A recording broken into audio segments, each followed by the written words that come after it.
Baik,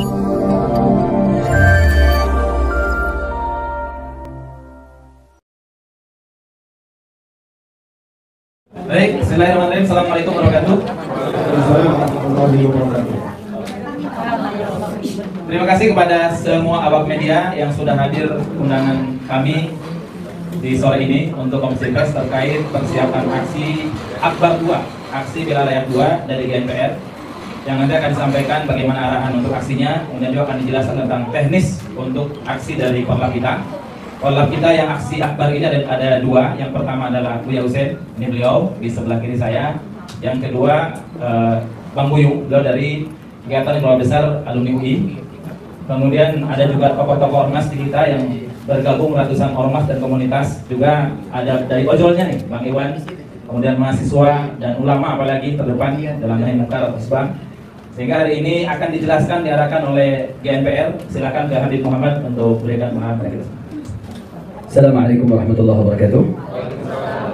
Alhamdulillah, salatu wassalamu ala rasulillah wa ala alihi wasallam. Kami mewakili GNPR, yaitu Gerakan Nasional Pembela Rakyat, mengumumkan sebagai komitmen kami untuk terus mendedikasikan untuk senantiasa membela rakyat dalam aksi bela rakyat. Yang kemarin sudah berlangsung Akbar 1, aksi bela rakyat pertama.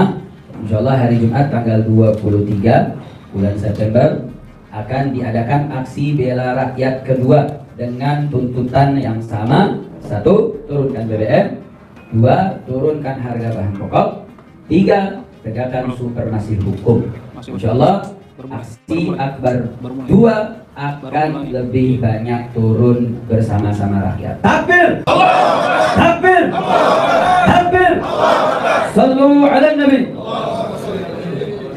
Untuk jam waktu setelah sholat Jumat kita kumpul semua lokasi di depan Istana Negara, karena di aksi kedua ini kami berharap agar tuntutan kami betul-betul sampai, agar tuntutan ini, 3 tuntutan rakyat, betul-betul didengar oleh pemimpin negara yang mereka digaji oleh uang rakyat, yang mereka hidup untuk membela kepentingan rakyat. Maka kami meminta di aksi Akbar 2 agar rakyat disambut, agar rakyat betul-betul diterima, betul-betul mendapatkan sambutan yang selayaknya sebagai para pejabat. Jadi sekali lagi diingatkan, aksi Akbar 2 pada tanggal 23 September hari Jumat, waktunya pada sholat Jumat, kita sama-sama kumpul di Istana Negara bersama-sama untuk suarakan daripada aspirasi rakyat.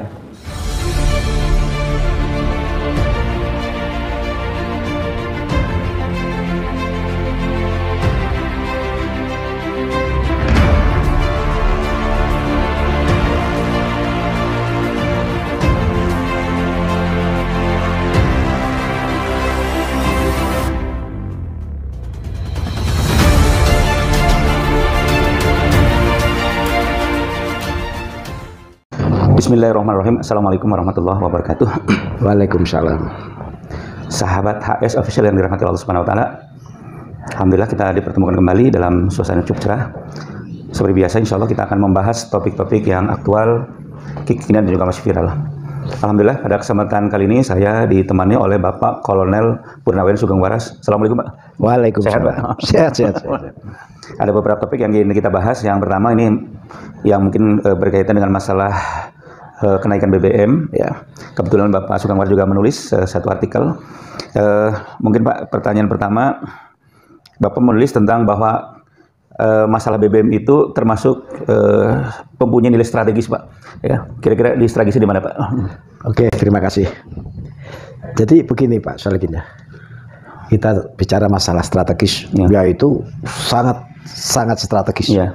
Saya rasa rezim menaikkan BBM itu tidak asal ya, tapi betul-betul memilih yang nampaknya judul itu sederhana, BBM naik gitu aja, tetapi itu mempunyai dampak yang luar biasa, sangat luar biasa. Coba bayangkan kita waktu awal pandemi, ya, negara dunia turun BBM, rakyat juga minta turun tapi nggak pernah digubris, sampai menjerit merengek-rengek nggak pernah.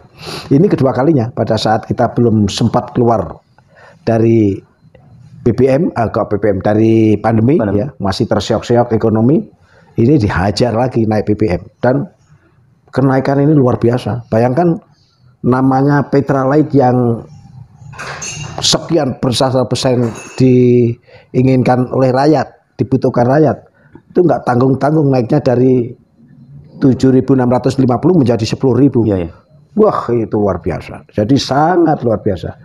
Mempunyai nilai strategis jelas karena kenaikan BBM menyangkut kenaikan keseluruhan, yaitu sudah jelas. Nah itu yang saya katakan, wah, ya apa, double gardan. Double gardan itu salah satu intinya membuat suburnya oligarki, yang kedua membuat hancurnya finansial rakyat, ekonomi rakyat. Jadi yang jelas kenaikan BBM itu membuat oligarki makmur dan rakyat hancur, itu saja. Nah, intinya begitu.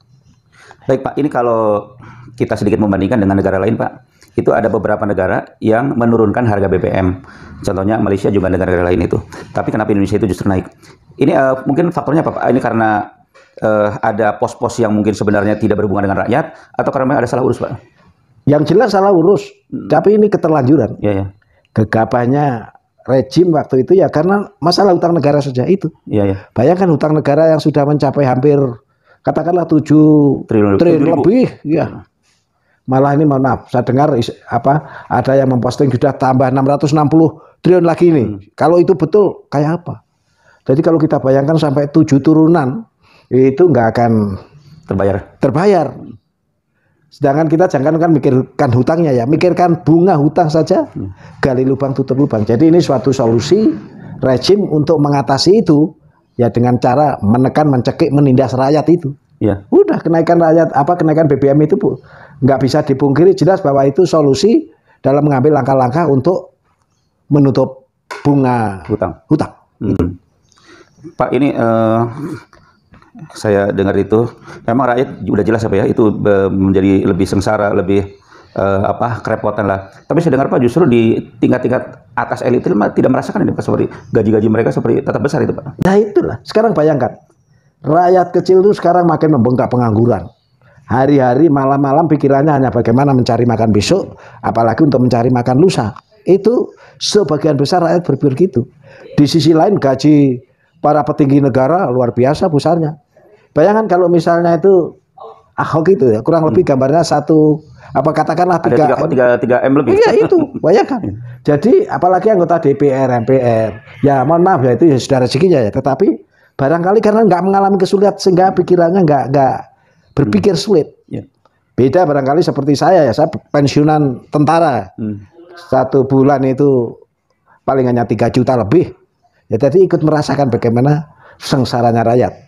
Apalagi memang sakit hati kita kalau dibilang itu pernah Jokowi menyampaikan para pensiunan itu menjadi beban negara, itu kan gila omongan gitu. Padahal kita membuat atau menerima gaji ini adalah bagian dari gaji kita yang kita potong waktu masih aktif itu. Nah, jadi yang jelas bahwa ironis apa yang dirasakan oleh para petinggi negara dibandingkan dengan kehidupan rakyat sehari-hari. Makanya saya berpesan kepada inilah, saya juga heran. Musimnya kita banyak demo-demo karena sebagai upaya untuk melawan kenaikan BBM ini ya. Tetapi dari parpol ayam tentrem saja. Bahkan saya juga sedih. Seorang pimpinan parpol hanya menghitung bagaimana supaya dia memenangkan Pilpres 24. Seharusnya dong sekarang itu kita sama-sama lah mengatasi BBM ini. Kemudian kalau itu ini, saya yakin kalau parpol turun semua cepat itu merubah. Intinya kan kenaikan BBM itu yang dilawan itu kan hanya simpel saja dah. Turunkan harga BBM untuk ya mengurangi kantongnya oligarki, bahkan kalau perlu dijebolkan, mestinya begitu. Iya. Pak gini, tadi Bapak sedikit menyinggung tentang parpol Pak. Saya dengar di MPR itu hanya satu fraksi atau hanya satu partai yang menolak kenaikan BBM. Selebihnya itu justru malah mendukung kenaikan BBM. Yang menolak itu adalah PKS Pak. Ini barangkali pertimbangannya. Saya juga memahami ya. Jadi satu-satunya parpol yang sekarang masih konsisten terhadap rakyat merasakan kehidupan rakyat ya PKS itu. Ini fakta loh. Saya bukan melebihkan, ini fakta. Jangan yang lainnya karena kembali lagi kan ada subsidi untuk partai-partai ada ini. Jadi pikirannya itu masih pikiran kacamata kuda lah. Iya. Karena dengan adanya bantuan atau subsidi ke parpol-parpol ya otomatis nggak terkurangi lah. Kalau BBM ini yang turun lagi ya ikut turun gitu aja. Intinya jadi menurut saya sekali lagi parpol harus merubah pikiran. Harus memikirkan rakyat itu aja. Pak, ini kenapa para partai politik ini mendukung pemerintah? Mungkin karena secara hitung-hitungan mereka itu mungkin masuk akal. Tapi kalau dilihat dari sisi rakyat ya Pak ya, sebenarnya kenaikan ini kan sebenarnya masih bisa dihindari nggak Pak itu? Sebenarnya kalau kita tidak berhitung soal hutang negara, ya sangat mungkin kan. Ya. Ini satu keuntungan pemerintah bahwa kurs rupiah atau KAR itu nggak terlalu menonjol karena apa ya terus ditutup. Kalau Bank Indonesia dia tidak memberikan subsidi ini, berantakan itu nilai rupiah, nilai dolar menguat, nilai rupiah, iya melemah. Hanya karena itu supaya nggak naik, pinjam lagi naik terus begitu. Jadi kasihan. Kelihatannya kita agak stabil masa dolar, tetapi di sisi lain hutang semakin membengkak. Pak, ada nggak misalkan selain menaikkan BBM, solusi lain seperti saya pernah dengar dari ekonom Rizal Ramli bahwa sebenarnya masih bisa diambilkan dari misalkan di efisiensi Pak ya, dari efisiensi termasuk juga bagaimana dari barang-barang tambang segala macam itu masih bisa nggak itu selain dari minyak, menaikkan harga minyak itu Pak? Kalau saya bicara detail itu barangkali para ahli ekonomi atau ekonomi ya. Tetapi secara awam sangat mudah artinya kan. Kesalahan kita kan masalah pengelolaan sumber daya alam termasuk ya apa itu? Inefisiensi juga ya Pak? Itu karena begini. Sekarang kita membangun itu mestinya ada perencanaan yang matang, dibicarakan yang matang, diproses yang matang sehingga menjadi kesepakatan antara pemerintah dan rakyat. Kali lagi kalau kita bicara negara itu mesti tidak melepaskan bahwa pemerintah dengan rakyat bersama-sama. Nah, sebenarnya rakyat memang sudah ada perwakilan DPR, tapi kembali lagi kita ragu dengan DPR itu. Karena kembali bahwa DPR itu intinya ya orang-orang parpol. Selama parpol diuntungkan ya diam saja. Apalagi ketuanya parpol si Puan. Wah itu udah jelas. Kita tahu arahnya bagaimana. Partai yang dianggap partai besar, yang memikirkan dirinya sendiri. Itu. Jadi yang jelas. Kesalahan sumber daya alam, pengelolaan sumber daya alam aja. Kan kita nggak perlu mengimpor barang yang kita sendiri sudah ada. Contohnya garam, itu paling mudah kan. Kemudian juga kita masalah pembangunan. Banyak pembangunan yang kita mubazir. Itu di Bandara Kalijati, boleh katakan seperti kuburan. Iya kan? Belum lagi yang lain-lain, macam IKN. Saya nggak habis pikir. Padahal banyak. Saya yakin orang-orang itu mengerti tentang IKN. Pembangunan IKN itu bukan sedikit biayanya. Dulu alasannya Mbak menggunakan APBN, tapi sekarang juga akhirnya dari APBN itu kan jadi banyak pos-pos yang lebih penting, tetapi digunakan, dimanfaatkan kepada rencana-rencana yang sebenarnya belum prioritas. Ya. Contoh Jakarta, apakah perlu dipindah? Ya perlu, tetapi dalam pemindahan ibu kota negara itu ya pasti diimbangkan antara kondisi dan situasi yang mau dibangun, lokasinya, dan anggaran kita sendiri. Sementara kita masih berantakan tersyok-syok ini, IKN. Dan itu anehnya juga nggak habis pikir. Jor-joran. Orang sudah langsung dibangun. Apakah insensi TNI, apakah insensi macam-macam. Jadi malah yang saya dengar namanya isu ya informasi. Mereka berlomba-lomba, beramai-ramai beli tanah. Itu kan. Jadi akhirnya rakyat yang jadi korban. Dan ini saya berpikir ada kesengajaan dari oligarki untuk membuat rakyat kita miskin. Kalau sudah miskin, orang sudah miskin kan akhirnya pasrah. Mau melawan tidak berdaya, mau melakoni terus tidak kuat, akhirnya ada ketergantungan. Ya akhirnya ini. Terus panjangan kembali kepada Undang-Undang Dasar. Ya ini salahnya kan Undang-Undang Dasar itu, terutama yang paling gampang. Bahwa presiden itu yang dulu berbunyi orang Indonesia asli, sekarang dengan WNI. Itu kan gawat. Namanya WNI bisa dari mana saja. Jadi kita harus waspada, kita harus tahu kenapa Ahok sampai begitu. Bisa-bisa memang Ahok diarahkan untuk jadi presiden. Wah, berlanjut sampai ke KTP. Jangan dianggap ringan. Kebanyakan bangsa kita itu nanti terasa telah terjadi. Sekarang kita melihat namanya KTP WNA. Yang akhirnya dibuatkan KTP WNI itu juga ngeri. Nanti dampaknya pada waktu pemilihan 2024. Itu paling ngeri. Jadi mulai sekarang harus betul-betul kita waspadai. WNA yang berKTP WNI itu.